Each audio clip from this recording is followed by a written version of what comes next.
સેવા સંસ્થાને એ બીડું ઝડપ્યું. એક વ્યક્તિને એક વિચાર આવ્યો, સમાજ સમક્ષ મૂક્યો. કોઈ નિમિત્ત બન્યા દાતાઓ તરીકે, કોઈ નિમિત્ત બન્યા સ્થાન તરીકે, અને કોઈ નિમિત્ત બન્યા કાર્યકર્તા અને વિચારોની ઉપલબ્ધિ તરીકે. ખરેખર એ બધા જ ધન્ય ભાગી છે. ગીતાજીમાં એમ કીધું ભગવાને કે પરિત્રાણાય સાધુનામ વિનાશાય ચ દુષ્કૃતામ ધર્મ સંસ્થાપનાર્થાય સંભવામિ યુગે. ભગવાને એવું કીધું કે જ્યારે જ્યારે આ પૃથ્વી ઉપર ધર્મની હાનિ થાય,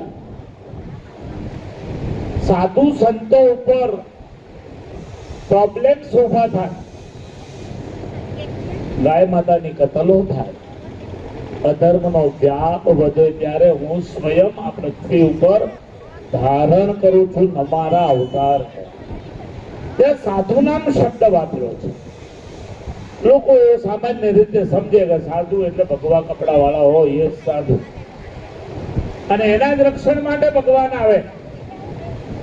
પણ હકીકત એ નથી મિત્રો. શાસ્ત્રોમાં લખ્યું છે સાધુનો વિગ્રહ સ્વકાર્યમ પરકાર્યમ સાધનોથી ઇતિ સાધુ. પોતાના જીવનનું, પોતાના પરિવારનું કામ કરતો જાય અને બીજાના માટે જે વિચારતો જાય, આગળ વધતો જાય અને કામ કરતો જાય, એ બધા સાધુઓ છે. આ મંડપમાં જેટલા પણ સ્ત્રી અને પુરુષના વિભાગમાં બેઠા છે ને બધા સાધુઓ છે. કારણ કે તેને સમાજની ચિંતા માટે અહીંયા ભેગા થયા છે. સદ્ધર્મની સ્થાપના એ ભગવાને કરી. ઋષિ મુનિઓએ શાસ્ત્રો આપી અને દોહન કર્યું. હું ઘણીવાર સભામાં કહેતો હોઉં છું કે ભગવાન વેદ વ્યાસે આ પૃથ્વી ઉપર વર્લ્ડમાં વાત કરું છું, આખા દુનિયાની વાત કરું છું. આ વર્લ્ડ રેકોર્ડની બુક બહુ પછી આવી, પણ વિચારીએ આપણે તો કહેવાય કે વ્યાસજીએ, ભગવાન વેદ વ્યાસજીએ 18 પુરાણોની રચના કરી અને સાહિત્યમાં જો વર્લ્ડ રેકોર્ડ કોઈ એક વ્યક્તિને આપવો હોય તો ઈષ્ટદેવ ભગવાન વેદ વ્યાસજી છે.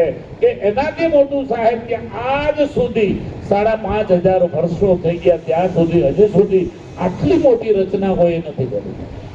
18 પુરાણોના માધ્યમથી નારદજી વેદવ્યાસજીને મળવા ગયા.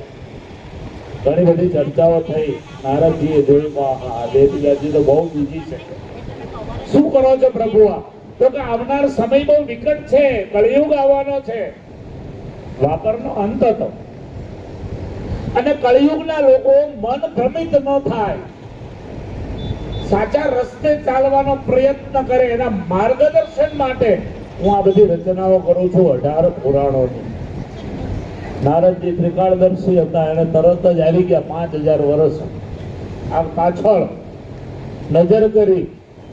કોઈના ઘરમાં ગયા નજરના રૂપે, તો ઘરમાં 5 જણનો પરિવાર હતો, બધા 5 મોબાઈલમાં મંડ્યા હતા. કોઈ ફેસબુક ઉપર હતા, કોઈ યુટ્યુબ ઉપર હતા, કોઈ ફોનમાં લાગ્યા હતા. કોઈ બજારમાં ગયા, ત્યાં પણ એ જ પરિસ્થિતિ જોઈ. હવના કામમાં કોઈને જવાબ દેવા માટે કોઈની પાસે ટાઈમ નથી. કોઈના મંદિરમાં ગયા તો મંદિરમાં પણ આ જ પરિસ્થિતિ. ભગવાન 1 મિનિટ આમ કરીને હવે મોબાઈલમાં. નારદજી વિચારે કે ચાલો આ 18 પુરાણોની રચના કરી કળિયુગના લોકો માટે, આટલી મોટી ભગવાને મહેનત કરી, અને આ દશા હશે 5 વર્ષ પછી. એટલે ભગવાનને વિનંતી કરી કે પ્રભુ તમે આ રચના તો હવે કરી નાખી છે, ભલે થઈ ગયું. એક લાખ શ્લોકનું એક પુરાણ. ભાગવત પુરાણના 18,000 શ્લોક, શિવ પુરાણના 40,000 ઉપરાંત શ્લોક, મહાભારત પુરાણના 18,000, 1 લાખ શ્લોક. આટલી મોટી રચના કોણ વાંચવાના? વાંચવાની વાત તો જવા દો. આપણને આ બેઠા છે ને બધા સનાતન સંસ્કૃતિના માણસો છે, આપણને કોઈને 18 પુરાણના નામ આવડતા નથી. આ હું ગેરંટી આપું. આમાંથી કોઈ ઊંચી આંગળી કરીને પછી મને મળજો, જો કોઈને આવડતા હોય તો હું 2 વાર એને વંદન કરીશ. પણ મને એવો વિશ્વાસ તો 100% છે કે 18 પુરાણના નામ કોઈ નહીં આવડતા. વાંચવાની વાત તો બાજુમાં રહે. એટલે નારદજીએ ભગવાનને કીધું કે આ પરિસ્થિતિ હશે, તમે જેના માટે રચના કરો છો એ કોઈ નવરો નહીં હોય, તમારું કોઈ વાંચવાનું છે નહીં. ભગવાન વેદવ્યાસજી વિચાર્યું કે ખાલી વાત તો સાચી, એને સમાધિમાં ઉતરી ગયા, એ પાછા 5000 પાછા વર્ષ પાછળ ગયા, એને આ જ પરિસ્થિતિ જોઈ, બહુ દુઃખ થયું. પણ કરવું તો કરવું શું? નારદજી બહુ બુદ્ધિશાળી છે. એને ભગવાનને કીધું કે પ્રભુ, આપ તો ઈશ્વરનો અવતાર છો, અંશ છો, તમારે જો કળયુગના લોકોને ખરેખર 18 પુરાણની વાત સમજાવવી હોય, કેવી હોય, તો ખાલી 2 જ વાક્યો સાંભળવાનો સમય હશે, ત્રીજું વાક્ય ભૂલી જાય અમારા. એટલે એમણે તરત વિચાર્યું કે હા, આ વાત સાચી. તો 18 પુરાણોમાં મારે શું કેવું છે? છેલ્લે એક શ્લોક લખ્યો. આ એમણે લખ્યો, હું તો ખાલી કેવું છું તમને. છેલ્લે એક શ્લોક લખ્યો કે અષ્ટાદશ પુરાણેષુ વ્યાસસ્ય વચનદ્વયમ.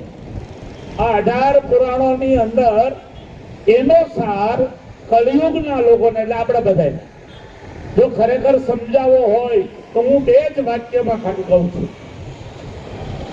જે 2 વાક્યોને આપણે બધા અનુસરી રહ્યા છીએ, ઘણા બધા લોકો અહીં બેઠા છે બધા, તો કે 2 વાક્યો કયા છે?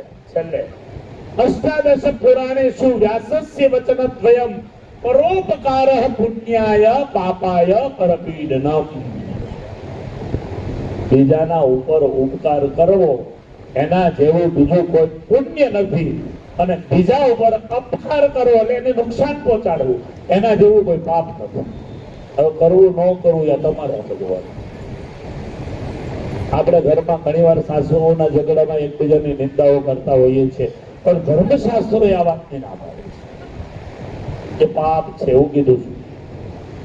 મન, વાણી અને કાયાએ કરીને જેને આપણે મદદરૂપ ઓળખતા નથી, એને દીકરીના લગ્ન તો કરોડો રૂપિયા હાવ ખર્ચે, પણ અહીંયા જે કાર્ય થઈ રહ્યું છે તો બહુ આદિવાસી વિસ્તારના ગામડામાં વસતા લોકો માટે આટલું સુંદર કામ થઈ રહ્યું છે કે જેને ધરમપુર કે વલસાડ સુધી એક ખરા સમયે, માંદગીના સમયે, એક બાજુ બિછાના ઉપર જીવ જઈ રહ્યો છે, એક બાજુ ડોક્ટર ઉતાવળ કરી રહ્યા છે કે બ્લડ લાવો, બ્લડ લાવો, બ્લડ લાવો, એક બાજુ અડધો પરિવાર ફોન ઉપર મંડ્યો છે, અડધો પરિવાર દોડાદોડી કરે છે આજુબાજુના વિસ્તારમાં રિક્ષાઓ લઈ, જેનું જે સાધન મળ્યું એ લઈને બ્લડની કોથળી ગોતવા માટે કે મારો પિતા, મારી પત્ની, મારો દીકરો, મારો ભાઈ, તો જ દિવસે તેને બ્લડ મળશે. હવે બ્લડ તો કોઈ ફેક્ટરી બનતું નથી, ઘણું બધું બનાવ્યું માણસોએ ભેગા થઈ, ન બનાવવાનું બનાવ્યું, બનાવવાનું બનાવ્યું, બધું ઢોકમ ઢોક કરે છે. પણ બ્લડ એ બનાવવું એ કેવળ ને કેવળ ઈશ્વરના હાથની વાત છે, પણ બ્લડનું દાન કરવું એ આપણા હાથની વાત છે. બ્લડની વ્યવસ્થા કરવી એ આપણા હાથની વાત છે, અને એ વ્યવસ્થા જનસેવા સંસ્થાન કે વિશ્વ હિન્દુ પરિષદના માધ્યમથી થઈ રહી છે. ત્યારે આ તમામ કાર્યકર્તાઓ પ્રમુખથી લઈ અને નીચેનો દોડનારો, ગામડામાં કામ કરનારો, વિશ્વ હિન્દુ પરિષદના નામથી ભગવાન મર્યાદા પુરુષોત્તમ શ્રી રામચંદ્રજીના નારા સાથે કામ કરે છે, એ તમામ કાર્યકર્તાઓ ખરેખર અભિનંદન અને આશીર્વાદને પાત્ર છે. આ વિસ્તારમાં આ બ્લડ બેંક, હું તો અભિનંદન આપું છું દિવ્યેશભાઈને, ડોક્ટર દિવ્યેશભાઈ, સારામાં સારી આ વિસ્તારની હોસ્પિટલ બનાવી ચિરંજીવી. એમના પૂજ્ય પિતાશ્રીએ ખૂબ મોટી સેવાઓ આ વિસ્તારમાં વર્ષોથી કરી રહ્યા છે, અને અમારા બધાના ખાસ મિત્ર છે. ફોન કરીએ જીતુભાઈને, બોલો સાહેબ મળવું હતું તો કે તમે ને હું આવી જઈશ. આવી ઉદારતાથી આ વિસ્તારની અંદર સેવા કરી રહ્યા છે, અને એ આમ 1 મિનિટમાં પોતાના આવો પવિત્ર વિચાર એને સ્વીકારી લે. આનાથી મોટા પરિવાર ઉપર કોઈ આશીર્વાદ ના હોઈ શકે. આ ચૌધરી પરિવાર ખરેખર આશીર્વાદને પાત્ર છે, અભિનંદનને પાત્ર છે. દાતાઓ, એક પણ કાર્ય દાન સિવાય ન થઈ શકે. અમારા સંતો ઘણા એમ કે અમે સ્ત્રી અને ધનના ત્યાગી છે, ત્યારે હું થોડો આમ વિચારું મારું એ કેવું છે. કેટલાક સંતો સીધી નોટ ને ન હટે, જયદીપભાઈ તમે તો સાધુ હારે પણ એમ કે થેલી મૂકતે તો એમાંથી હોની કાઢ લે તો ખબર પડે. પણ એ ખોટી બાબત છે. પૈસા સિવાય કોઈ પણ કાર્ય શક્ય નથી. ધર્મ કાર્ય, સમાજ સેવાનું કાર્ય, રાષ્ટ્રનું કાર્ય, રાષ્ટ્ર વિકાસનું કાર્ય, મહિલા ઉત્થાનનું કાર્ય, સમૂહ લગ્નનું કાર્ય, બ્લડ બેંકનું કાર્ય, કોઈ પણ કાર્ય કરવું હોય એમાં પૈસા જોઈએ.